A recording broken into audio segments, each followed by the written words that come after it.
All right, I'm just going to test the audio. We'll kick things off in about 5 minutes, everybody. We've got about 50 odd people online, so I'm just seeing all them up, and we'll go soon. Can you guys online hear me okay? That's what I should do, a thumb up. Yes.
Yes.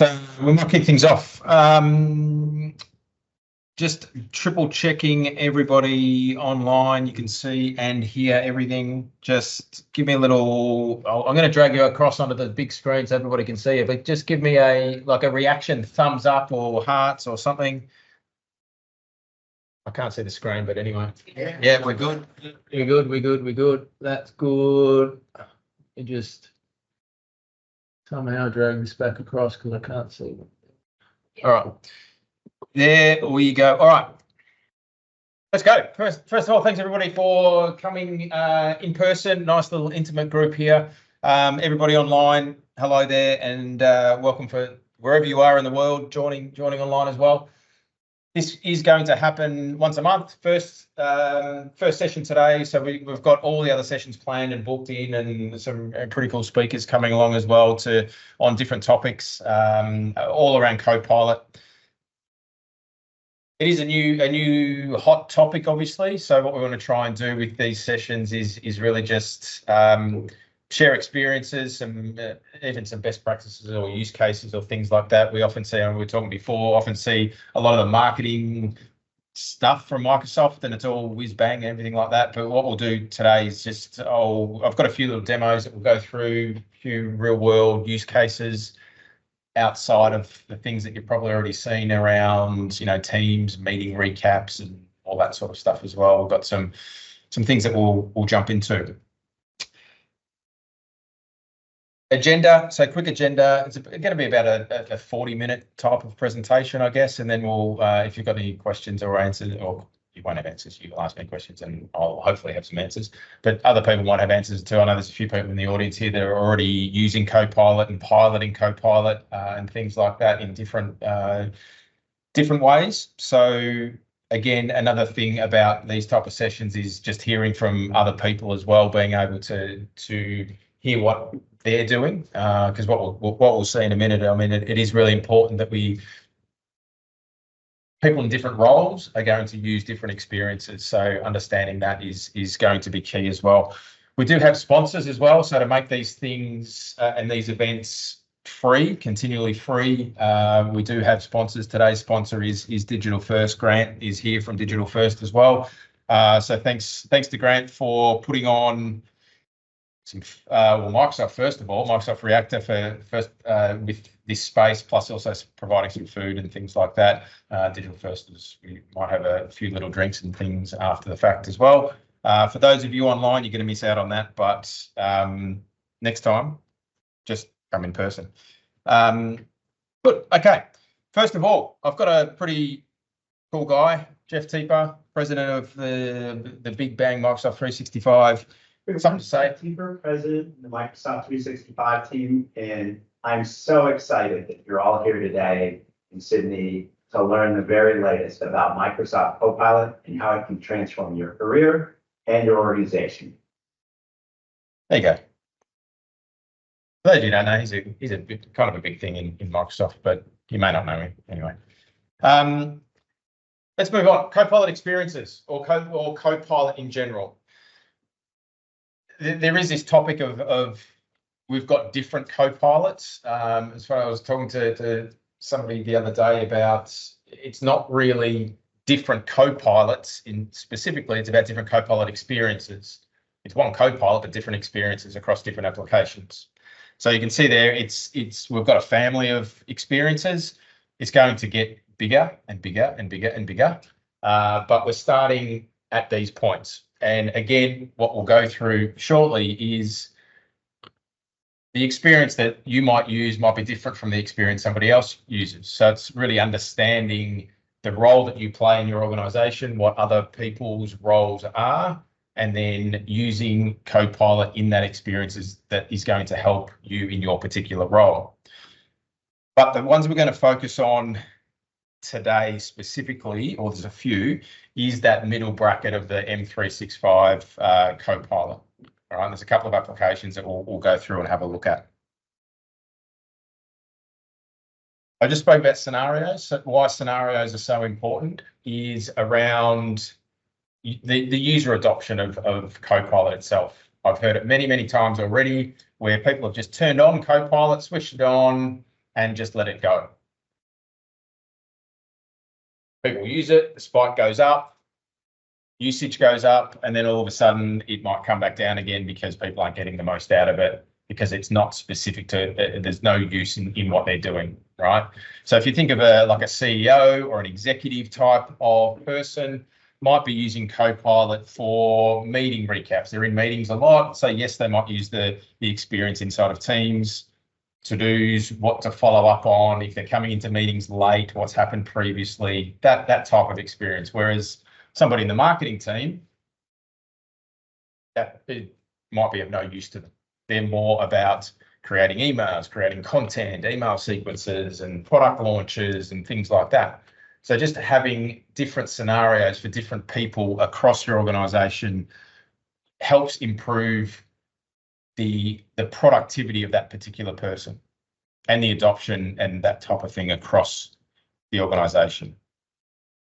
It helps both, obviously, individuals in their own personal productivity, so they're saving time and they're being able to focus on different things or more important things for the business.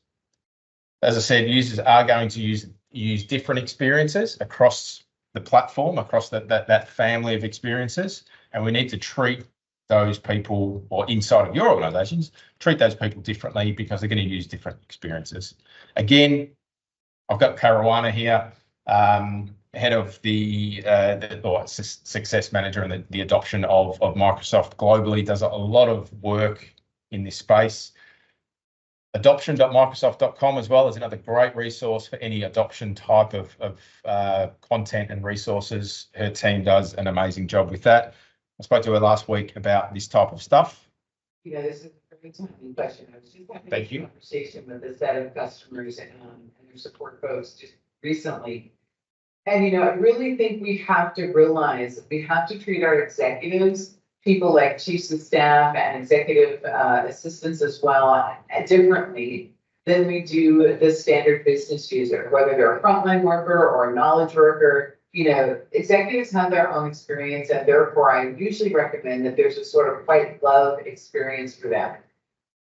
That message there, obviously, different experiences. I know CEOs are a bit precious. I hope there's no CEOs in this room, but they might need that sort of that white glove approach. But that white glove approach really means across the organisation and different roles. So somebody that is creating content needs a specific experience as to those in other roles as well. So the prompt, crafting a good prompt. So prompts, I guess are the instructions or the things that you tell Copilot and ask Copilot what you want. So there's 4 main parts that we try that make up a really good prompt. All right, so it is about having that conversation, sort of crafting a particular prompt in a certain way to include certain things to get the right output. Okay. You can put as little or as much as you want into a prompt. There are limitations, obviously, with the amount of content, but the more information that you feed in, that we'll see in a minute, the better the output. So the 4 areas that you want to try and focus on to get the most out of that. Every single prompt, try and at least have these 4 things: a goal, the context, the expectations, and sometimes even a source, right? So what do you want from Copilot? Why do you need it and who's involved? How should Copilot respond to best fulfill that request? And what information or samples can you feed into it to help? So we start with a goal, and this particular example, we're going to build an internal or outline an internal training program for site owners. I'm sure everybody has a training program, don't they, for site owners when they take control of a site? Yes, they do. Very good. Well, it'll be interesting to see what we get in a minute. So the audience, so this is the context here, right? So the audience for this training are people who haven't used SharePoint before and need to be empowered to manage and update and create content in their SharePoint site. So that's the context part. And then we set some expectations.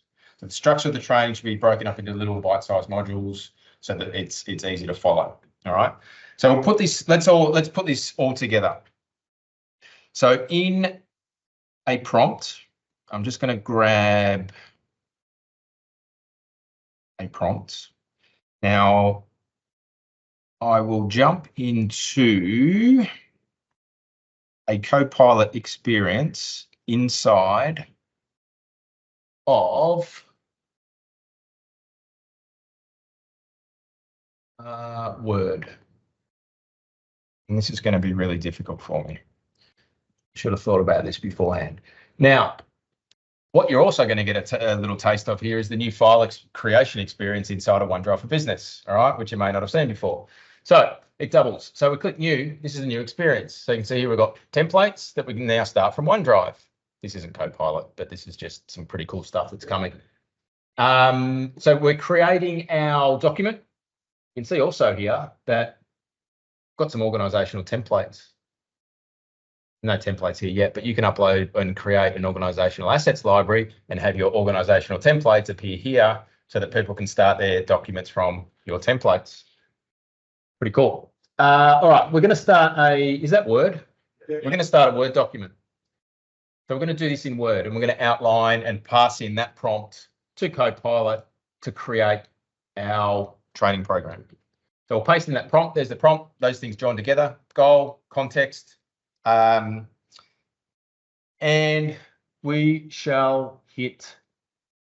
All right. Fingers crossed. Live demos always kill me, but let's see how we go. All right. So Beck, while that's doing that, if I wasn't doing this, how long would that take you to put together a training program with modules and dot points and everything like that, roughly? There you go. Months. A day? All right. Let's take the lower. Let's just say 8 hours, right? So now, all of a sudden, we've got a pretty good outline of an internal training with modules, with things like this. Let's just do something a little bit different. Let's continue this conversation because I think I might have. Let's add an introduction to. This is completely different to what I just got before. So let's just do this on the fly. Now, can you please add? I'm speaking nicely to my new assistant. Okay. Yeah. Apparently it doesn't make any difference, but it makes you feel good, right? and introduction and highlight the outcomes for each module. Actually, I'm going to change that. Introduction. There.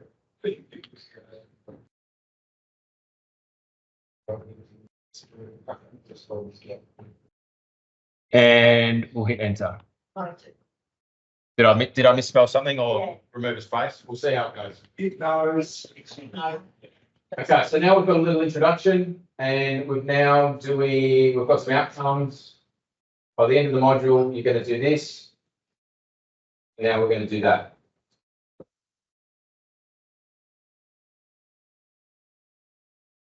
So we can continually have our conversation backwards and forwards and rebuild on things if we need to.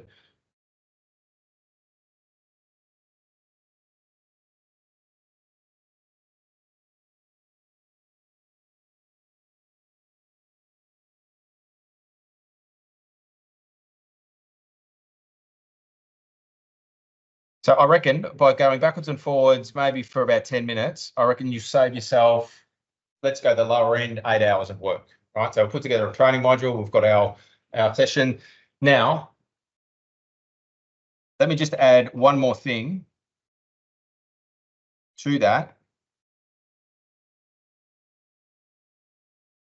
Hopefully, if I can find my mouse, there it is. Can you now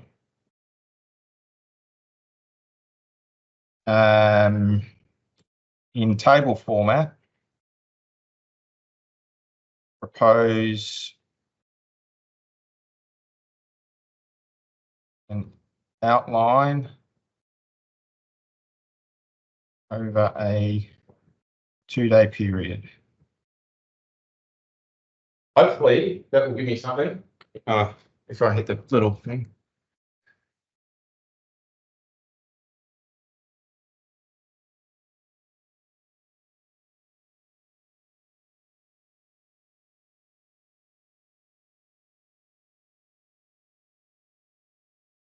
Actually, I've done the wrong thing there because I should have said keep it. So I'm going to do that. I'm going to redo that.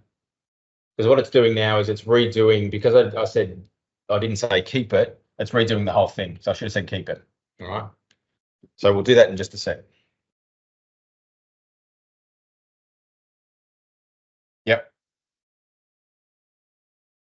The users, correct. So okay, here's a little tip, or here's a little question. So why this is why you should check all of your output or prompt. There's the table here. So it has put together a little proposed timeline of training, even the time periods, right? So it's suggested schedule of stuff.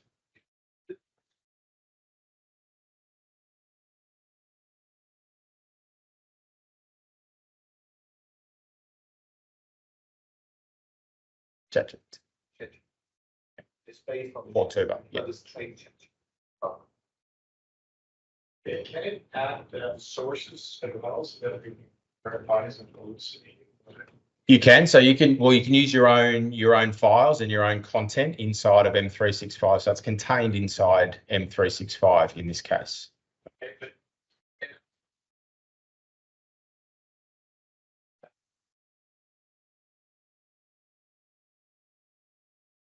if it's getting the information from a source, it will add references. It can add references.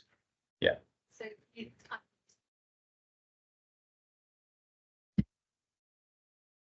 On the web to pull that. So there's different experiences. So if you're on the web, I'm in Word here. If you were using Copilot or M365 chat, let's say, or on the web, then it would pull stuff from the web as well.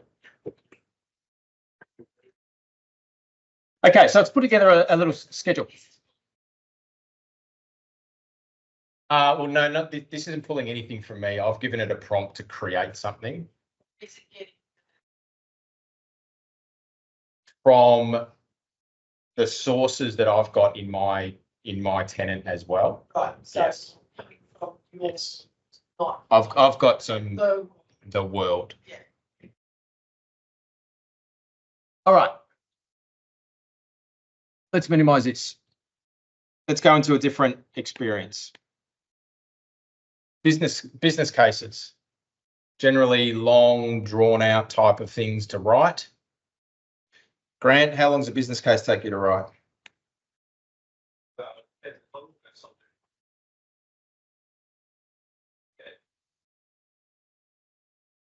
Cool. All right, so now what we've got here is a use case and a scenario. So CIO, we need to build a business case for our device renewal. How are we going to do that?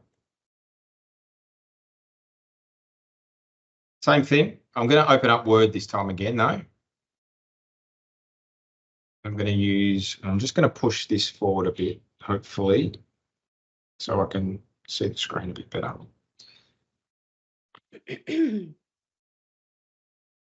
That's good.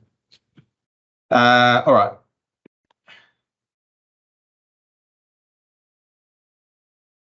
Where are we? There we are. We're still there. Let's close this down. Let's open up another document. So I'm going to go to here. We're going to open up a new doc. I'm going to start a new document. So we're still in Word. Now let's have a look at a more extended prompt. So you can see when we go into Copilot here, you'll also see that there's a limit, and it tells you how many characters. So we've got 2,000 there. So I'm going to paste this prompt in. This is giving quite a lot more details here. So I'll paste in this prompt. So an experienced CIO, et cetera, et cetera. We've got 200 employees, 20% of the workforce work from home, generally use Microsoft 365. We want a few different things. All right, so various options should be considered, and we need to include the use of Windows 365. Let's have a look at what we get. So it's searching, it's going out, finding its stuff. All right.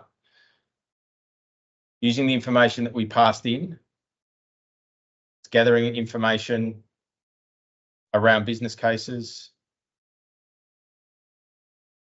This is pulling in from, this does get external sources, right? External stuff, right? So you can see we've got benefits. It actually comes back pretty accurate. The few times that we've run this in testing, it does a pretty good job. We can see all the risks here as well.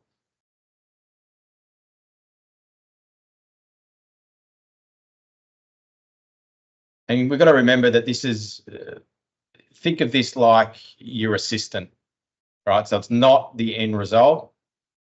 You're not going to present that to your CEO. You're going to go through and review it, but it gets you a good way there. I reckon that's probably how much time's that saved you, Grant? Give me a number.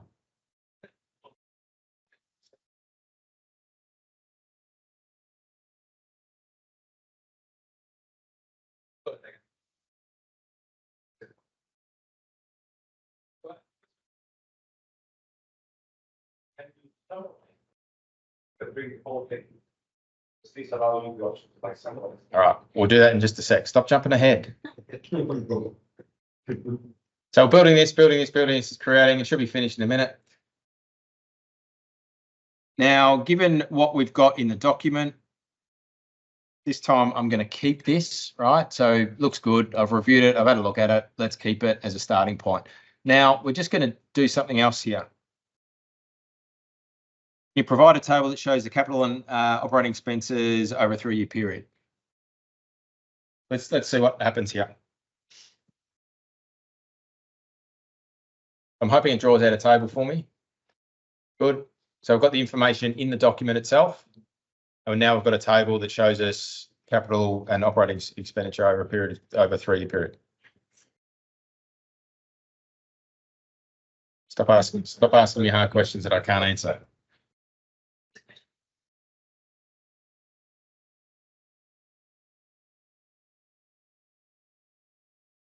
Okay, so we'll keep that. Now, it's a pretty good starting point, you've got to say, right?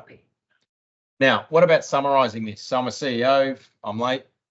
There's no CEOs in here, are there? There's no CEOs online, is there? Of course not.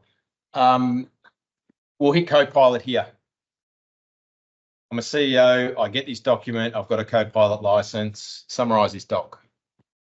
I don't want to read it all, just summarise it for me.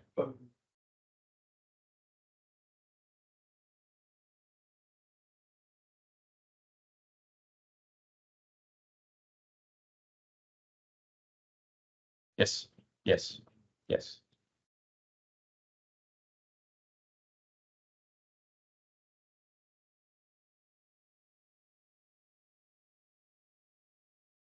So doing that, it's finishing up. What I'm going to do is I'm just going to jump back up to the top here. And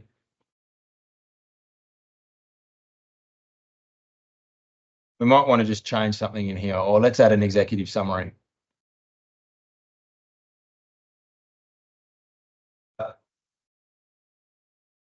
It's cool. Oh, it's not at the top. Okay, good. Thank you. Oh, there, it's already got one. It's already got an exec summary on the top there. So we've got all the references. I mean, it's a single doc in here anyway, but you can see we've got a summary of that particular document there. Okay. All right, let's keep building.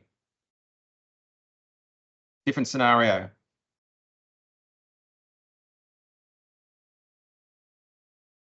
We'll go over this one fairly quickly, but this one, similar type of thing, business case, but this time it's going to be around the implementation of Copilot. All right. Again, I'm just going to use Word. Let's open up the Word. Let's jump over to OneDrive. Use our amazing new little experience here. Word doc. Jump in here, pop here. I've got a prompt, a pre-configured prompt. But again, this is pretty long.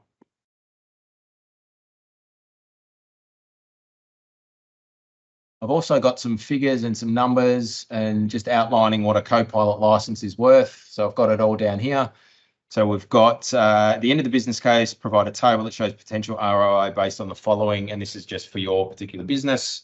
200 an hour, maybe if you're 200 an hour, maybe not. Let's just say Copilot's $30 US per employee, and we're saving 4 hours, right?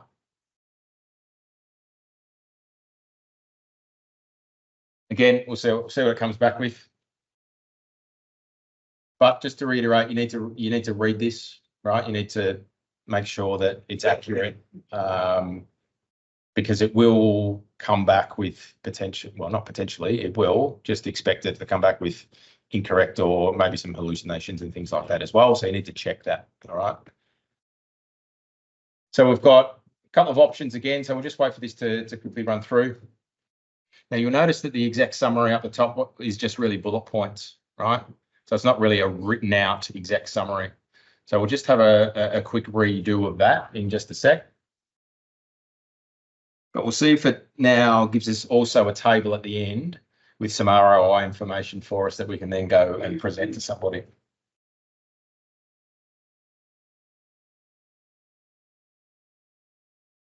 Still only at option 2. All right. Daniel, is this pulling from your data source? This particular one, no. So it'll source information outside, externally, yeah. And you can, But it's not. It doesn't leave. It doesn't leave the organisation. Yeah. but so you can plug in data sources. Well, Like specific, you can enter and reference content inside your organisation. Yes.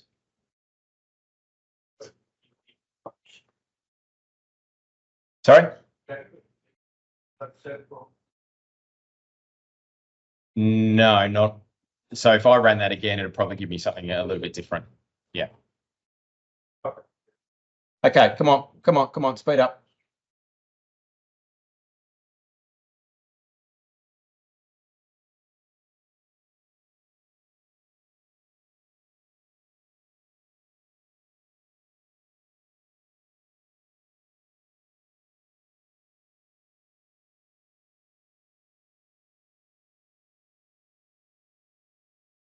A lot of detail. Keep going. But again, think about how much time you're going to spend writing this. Now you're going to review it. We've got some recommendations. Almost there. Almost there. This is a hell of a lot longer than what I did before. Not in Word.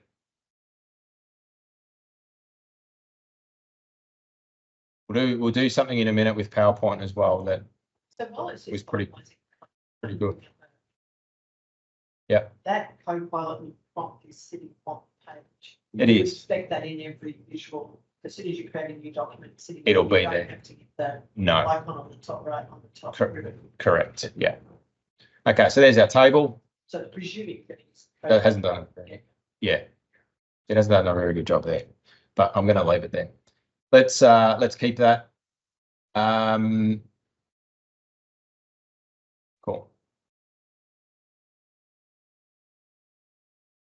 All right. That's yeah, how many pages have I got? 8. Yeah. All right. Great starting point, in my opinion. Now, so I've done those type of use cases, but that's not obviously for everyone. We spoke before about different scenarios, different people across the organization are going to use it differently. All right. So a marketing person is going to use it a little bit differently. I know we're going to use Word again in a minute, but this is for their particular use case. All right. So a marketing person isn't interested in writing business cases, but it's more interested in selling stuff. All right. So I've got a product launch happening. We need to create a 5-part email sequence. All right. Now inside of Word, I have an outline. Sorry, inside of OneDrive, I've got a document that's sitting in somewhere.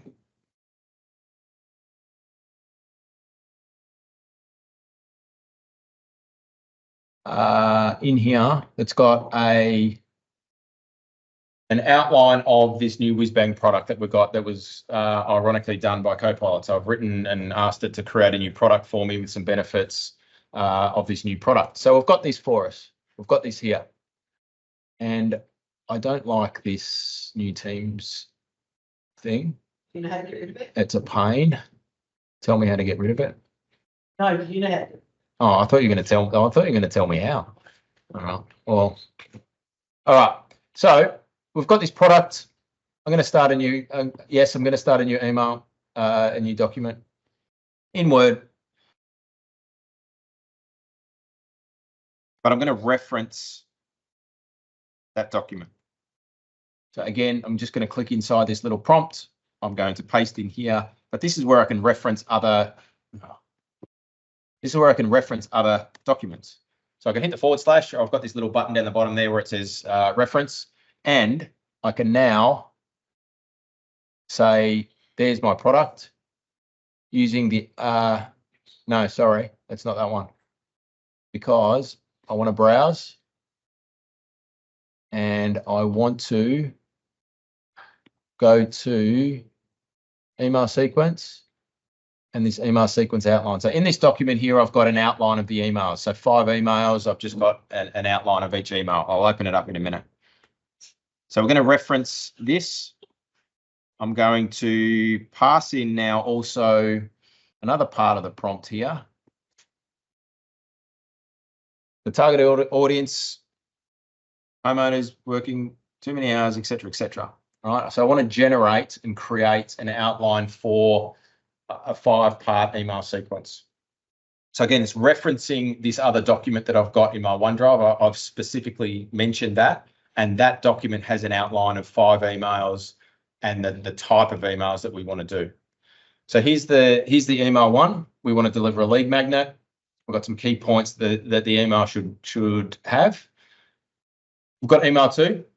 So introduction to the product and the value of the product. That's the one we're going to write in a second, and we're going to use the reference of the product in that document, in the output. Got email 3.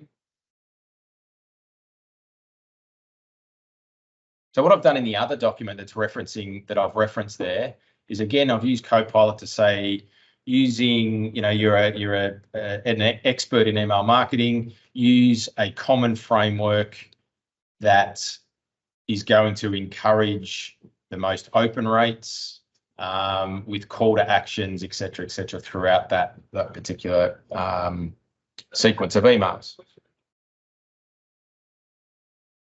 Yep. Is the inference done only of the text or the actual paragraphs of the pieces? Makes a difference, or is only just the text? The text of that 5 in the reference document? Yes. So is it not put at the text of the file, or does it matter if the text is present? You put it on or different? No, it doesn't matter. It's just the text. Yeah, it's the text. Yeah. All right. So we've got our outline of our sequence. Let's keep that. Let's write now the actual email of email number 2. So can you now write email number 2 in the sequence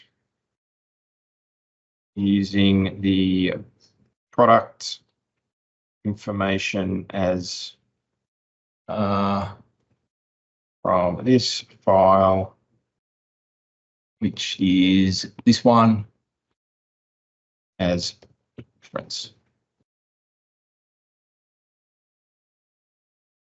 Generate.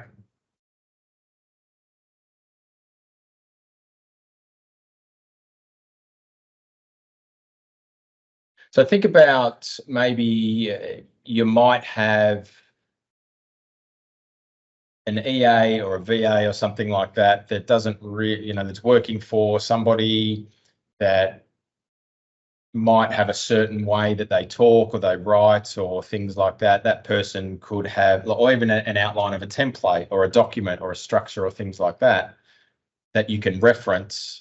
A proposal, for example, we've got a really good proposal that we've sent to a customer. We want to use the structure of that. We can start and generate using the structure from this particular file as reference. Can you start and build the outline for me inside of Word? All right, so it's finally thought about this. I'm hoping this is going to be good. It was good last time. So we've got an email being written for us, which I think is going to be pretty good. It's going to bring in the information about the product, the key benefits, because it knows the type of email from above. Email 2, it had those bullet points about what it was going to have in the copy of that email. It's using that in conjunction with the file, the product information from that other Word document. So this would obviously then just be fed 5 emails. We can write 5 emails here. We'll just feed it into our ConvertKit or our Aweber or our email, or what's the Dynamics one? Is there what Click Dimensions? Does that do sort of email sequences? Whatever your email marketing system is, you feed those 5 in and you're done. And just that goes on autopilot and sends out those emails. You can change the tone. So you could say, can we now rewrite this in what tone do you want? Quirky, in a quirky tone. Tell it to use Australian spelling, it's using Z. Yeah, you would. Yeah, you can. Yeah. Yep. It's gone full slang. Full Aussie. Like, Yeah. I usually tell it to change the spelling to Australian. So I said, can you say this in Australian and actual slang? Yeah. But you tell it to just use Australian spelling. I It got actually would be. on the bar and stuff. Yeah. It was bad. That being quirky? I can't read it. Yeah. Yeah.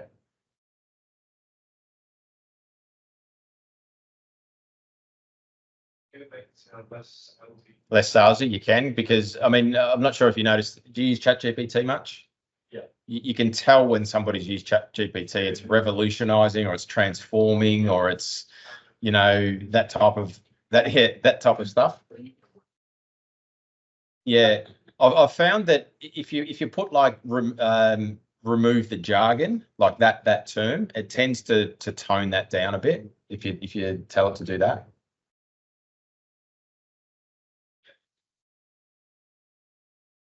Yep. I think it does. So you set that person, you set who your assistant is in that point in time. For copywriting stuff like this, I tend to use you're a world-class copywriter or you're a Harvard graduate of whatever. And that I think tends to work better or improve things. Yeah. That's a pretty good email. That would take, because I write these emails, that would take quite a bit of time to write yourself, right? Now, what I'd probably do is do that, obviously revise it, change the words, and probably isn't directly in my tone. So I'll probably change that a little bit too. But you go do that 5 times and you've got a sales email sequence delivered in sort of 5 minutes. Okay.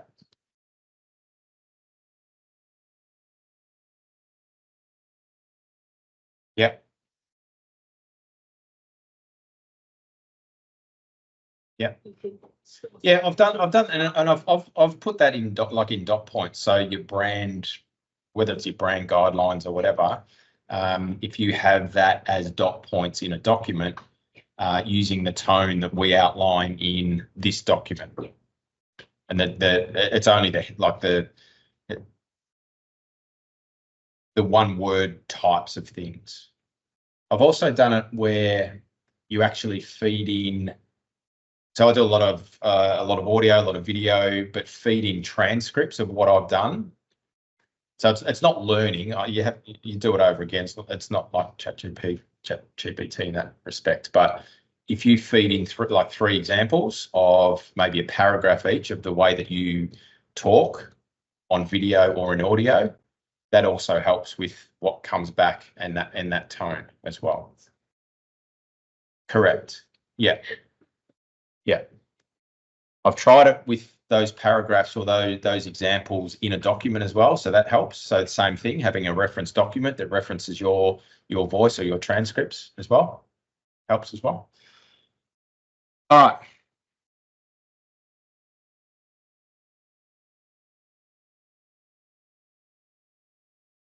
So just a little bit of real world stats. I reckon that because I do that sort of stuff anyway. So around about 5-ish hours, depending on what you're doing and how much you're doing and how much other information you've got, it can go up to even 14 hours for that entire workflow. So by an entire workflow in that email marketing sequence, I'm talking about asking Copilot also to, that particular example was around home maintenance. So can you identify 10 pain points that busy homeowners have with keeping their house clean and tidy? So they're the pain points, the pre-work stuff that you can do to identify the pain points in a scenario and then help to write that particular email. There's lots of different frameworks and things. Just a little bit more on this time-saving stuff. I know there's a lot of discussion and talk about whether the return on investment for Copilot is worth it. If you're saving a couple of hours a week over the course of a year, that's quite a bit of money when you equate it to dollar values. There was an early program run, and this guy from Powellington, Queensland, they're only scratching the surface and you kind of using things in Teams, let alone what it can do in Word and Outlook and PowerPoint and things like that. All right. What about Excel? Let's move a little bit on to Excel. I hate using Excel. I don't like it. There's lots of formulas and things like that you have to look up and everything like that. Concatenate these columns, join them, whatever it is. So what we can do, there is a Copilot experience inside of Excel as well. So I think I've still got this open. I do. So what we've got here, pretty simple spreadsheet with a little table in it. Hello. So we've got some campaigns, we've got some people, we've got some stats here, budgets and revenue and total users and engaged users across a marketing campaign. So we've got this little, where's it gone? There it is. Sorry, we've got this little Copilot button in here in Excel.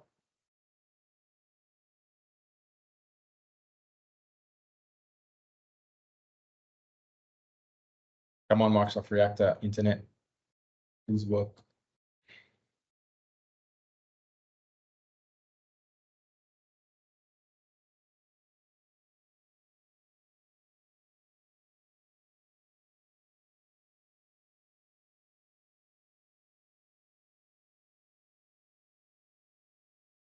Let's try again.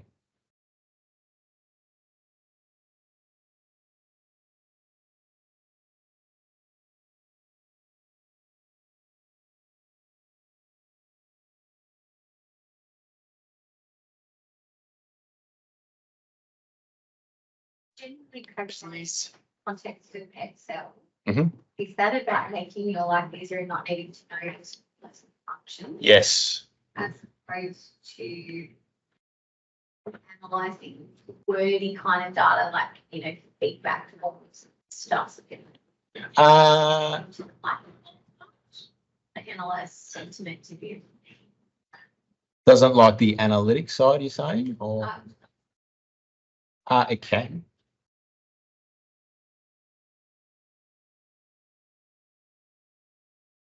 No. Hey, Daniel, while we are waiting for this. Hello, I hear somebody talking. Somebody's Yeah, coming. Hang on, I've got to try and find you. That's bizarre. It's freaking me out, man. Look. Hello. Yeah, it's Monica here. So Hello, online Monica. users have most of our users have commented saying that a user asking from the room, we are not able to hear the questions the audience Okay, are asking. Okay, I'll repeat the questions. Thank you. Thank you. Just can't hear the questions. Okay, let's move up a little bit. Let's add a formula. Let's create something. So let's add a formula column. So let's see, this is a suggested one. Let's add a column that combines campaign owner and campaign name. So now you need a formula for that, right? You'd go out and try and find a formula, etc. But now what it's going to do is it's going to find the formula for me and it's going to create a column for me as well. So column suggestions in here.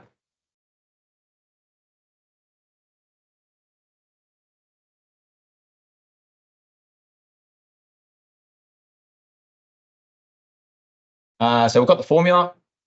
We can explain the formula if we want to start to learn. I don't really care. I just want it done. Let's insert the column. All right. So I'll insert the column, right-hand side. We've got that created for me there. All right. Pretty quick, pretty easy. Let's take it to a little bit of a different level. Let's add and do our own prompt. So now what I want to work out is I want to add a column that calculates the customer acquisition cost based on the figures in this table.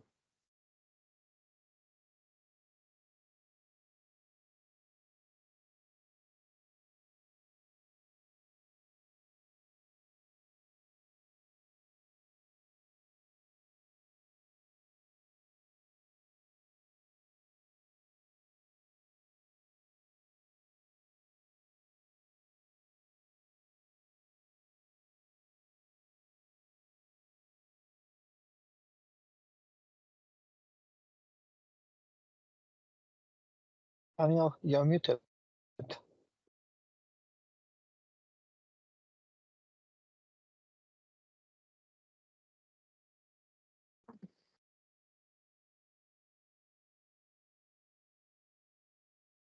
Daniel, we can't hear you.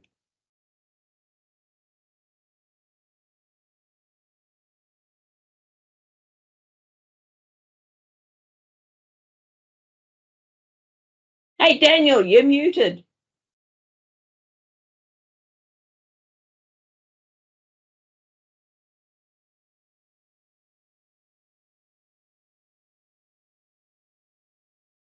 Not anymore. Thank you. No worries. Can I show? Oh, the question was, have I seen this run over an Excel spreadsheet which with large amounts of data? I know I haven't. To be honest. There you go. So the answer is we have seen it work, and no, it hasn't done that well over large amounts of data. There you go. Can I show the formula?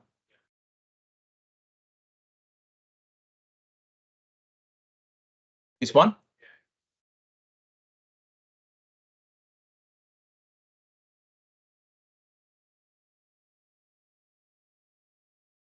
So for me, I mean, yeah, for me, not a user in Excel, it's extremely handy if I need to do this sort of stuff. Okay. You still need to understand the breakdown of the formula, because the formula can be wrong. It can be wrong. That's right. Yeah. So that's where that explain it to me can help. Because yes, you are right. That could be wrong. So you can see here, here's a bit of an explanation of what that formula is going to do. But again, you still need to check that. So is it using the right columns, for example? Is that the right calculation to determine that customer acquisition cost in that case? Yeah. First of all, could you the next column, let's say, convert that into euros? The question is, can we convert that into euros? All right. Let's have a look. I don't know, but let's give it a try. Can you convert the customer? You can acquisition. I hate spelling live. Acquisition cost to euro. And what? It should do that automatic. Let's go in a. All right, let's see what it'll do with that. I'll just copy that because I might rewrite it.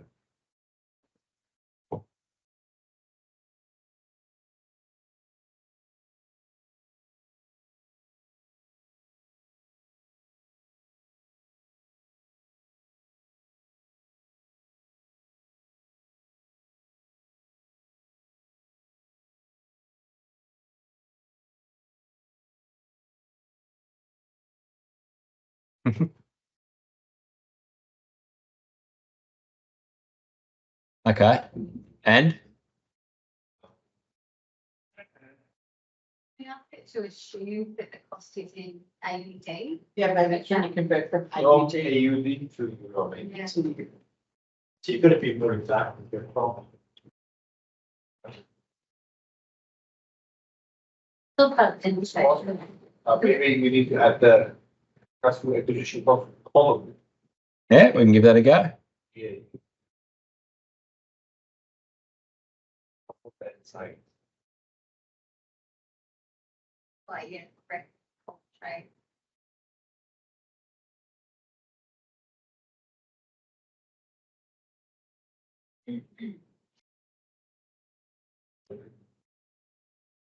Right, to get on the exchange rate. That's what we are trying to see. Insert column. I saw an insert column somewhere. All right. But it's getting a current rate or I don't know. I could the conversion from. I don't know where that's getting that that calculation from. I don't know. Yes. It's like the. Yeah. Right, Yeah. so this. Yep. Can you ask if the reference? Reference. You know, it's getting exchange rate from, because the exchange rate will change there. That's right. It will. Where do you want me to get the exchange rate from? XE.com. I doubt whether these are going to work, but we can give it a go. It probably might bomb out. I don't know. Probably so going around. It's only using data for 10. So It is, yeah.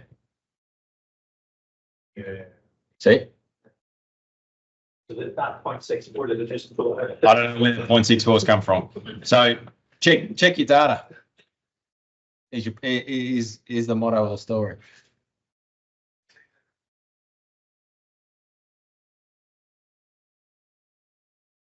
Real time, no. Yeah.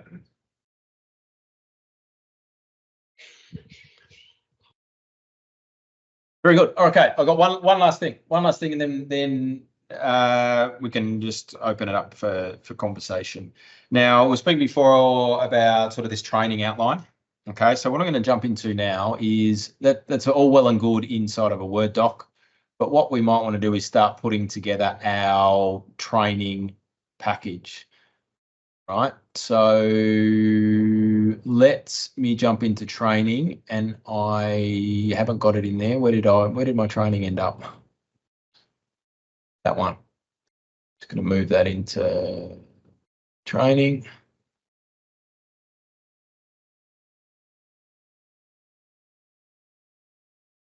Just while you're doing that now, let's check the exchange rate. It's 0.61, so it's not. Oh, that's pretty close. So it's component from somewhere. So somebody's just checked the exchange rate around that conversion we just did for the people online. It was 0.61. Copilot used 0.64, so it's pretty close. Now I want to choose on a PowerPoint doc. Here we go. So now we've got our. So before we generated and we created our internal SharePoint training. Now what I want to do is I want to start a presentation. So again, another Copilot experience inside of PowerPoint this time. All right.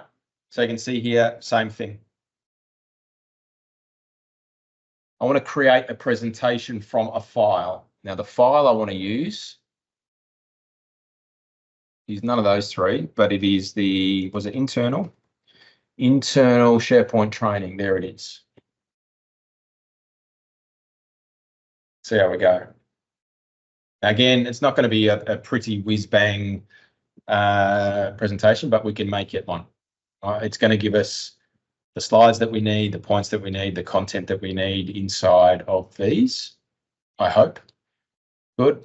So we've got, that's the outline of from our Word doc, from our training. Generating some slides.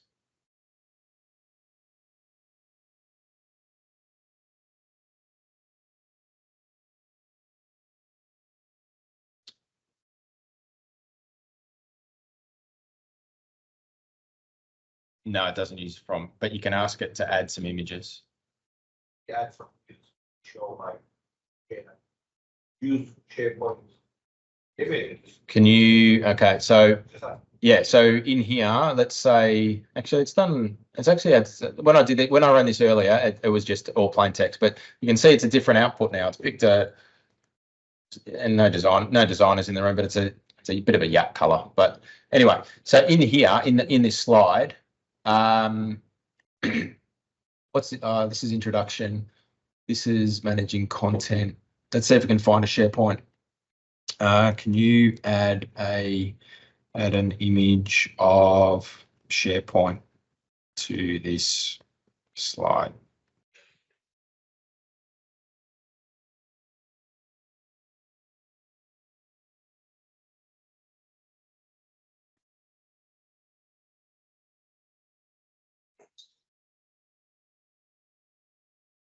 Not included in the image library. Can you add an image of which is ironic because it's a Microsoft product and it doesn't have a SharePoint, anything to do with SharePoint, which is of a document to this slide. Remember, it's only in its infancy. This will get better. It's not perfect. It's your assistant. You're referencing the tenancy. Yeah. From this bar here. Can you switch it to go and do this Bing Copilot? Bing Copilot, not in here. So you've got to go external. Correct. Yeah. But once you pull it in to SharePoint, you can grab The file, in a file, you could, yes. So sorry. Yes. Question about. Well, you've got Bing Chat or M365 Chat as well, which is in the browser that you could use to reference to have up to website, yeah, stock images and website content and things like that. Is there also an app available where you can configure the issue services and actually tap into? Internally, there's something that is coming. Well, it is rolling out for what's called SharePoint restricted search, so you can identify sites that it can surface. Yeah.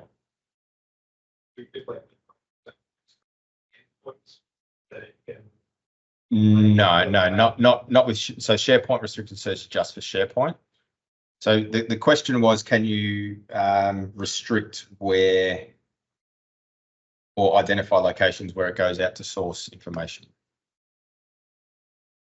That's where you take things to the next level, and you can use Copilot plugins and Copilot connectors where you can reference external endpoints and APIs and things like that. So you can do that, but not in this experience. So that image was generated. That image was. No, it was found from the image library. Yeah. Corporate fields, your PowerPoint presentations. Are you better off actually opening a new presentation within that branding? Correct. Then running new Yes, activity I would. and trying to reference. Yeah. Hey, here's the template. Yeah, yeah. So the question was around starting with a corporate template. I would start the template. Start it with the corporate, that corporate brand, that corporate theme. Yes.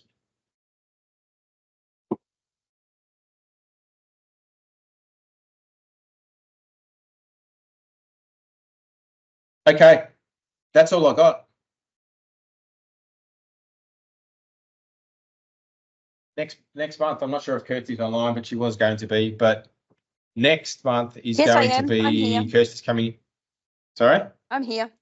I'm here. Kirsty is there. Hello, Kirsty. Yes, How are I'm you? here. Good. I've been answering questions for you in chat where I can. Oh, have you? Oh, thank you. There you are on the screen. So Kirsty is coming in next month, right? It's going to be an amazing session here. Hopefully you can see that white text there. But as you can see, Kirsty is one of the leaders in Australia and I would say almost globally around user enablement, and is doing a lot around the Copilot space and other stuff as well. She's got a great presentation to present to us next month. So registration will be open for that tonight and tomorrow. So jump in on that as well. You are coming in person, aren't you, Kirsty? Yes, I'll be at the reactor in Sydney. Good. I've just put you on the spot. Everybody's heard that, so you will be here. So that'll be next month. That'll be next month. So thank you very much, Kirsty, and we'll see you next month. And that's me. If you want to connect or anything like that, hit me up anywhere, LinkedIn, email, YouTube, or X, or Twitter, or anything like that. Happy to answer questions or anything. Everybody online, sorry, it's a little bit glitchy. I know you couldn't hear a lot of the questions with the video, with the recording of this. I will do my best to have those questions there ready so you can hear what the questions were as well in the recording of this too. Okay. So thank you very much, everybody online. For those here in person, I'm hoping we've got some food. I haven't seen it come in, but we should have some food coming in, and there are some drinks in the fridge as well. So hang around, have a chat, ask some questions, have some fun. Thank you very much. Daniel, I actually do a question. And it's probably a question to everybody as well. Cheers, Daniel. So what you're showing here is super interesting. Lots of different like applications all around. But what the reason I came here today is because for me to learn how to use Copilot properly, there's a learning deficit of energy that I have to expend to learn how to use it in basic use cases. And I don't, it's hard for me to qualify the intrinsic value to me. What I need is looking someone to take a look at what I'm doing. What you do, exactly right. Yep.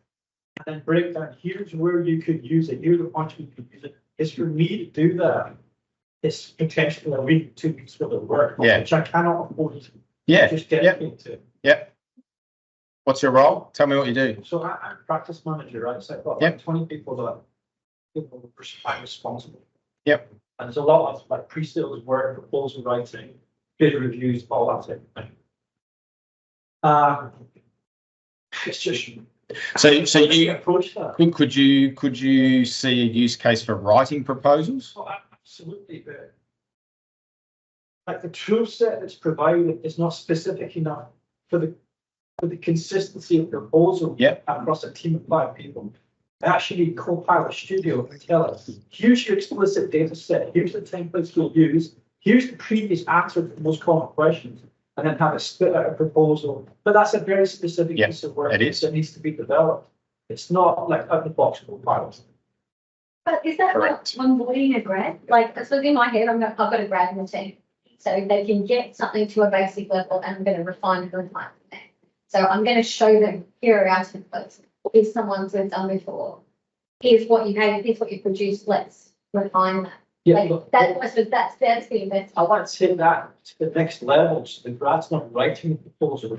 Sorry, Copilot is the grad in the situation. Yeah. For me. So that's I would invest that in a person. I need to invest that in the outcome. But he doesn't have time for that. Yeah. So you need to process each meeting. To do that to very consistent level across a team of 5 people, you've got to give it very specific boundaries of the information that it needs to source from and how it needs to be spat out, so that you've got consistency. But you're not going to get consistency with 5 humans. Yeah, just set protocols of guidelines. If they thought of a process, straight after the fact, couldn't you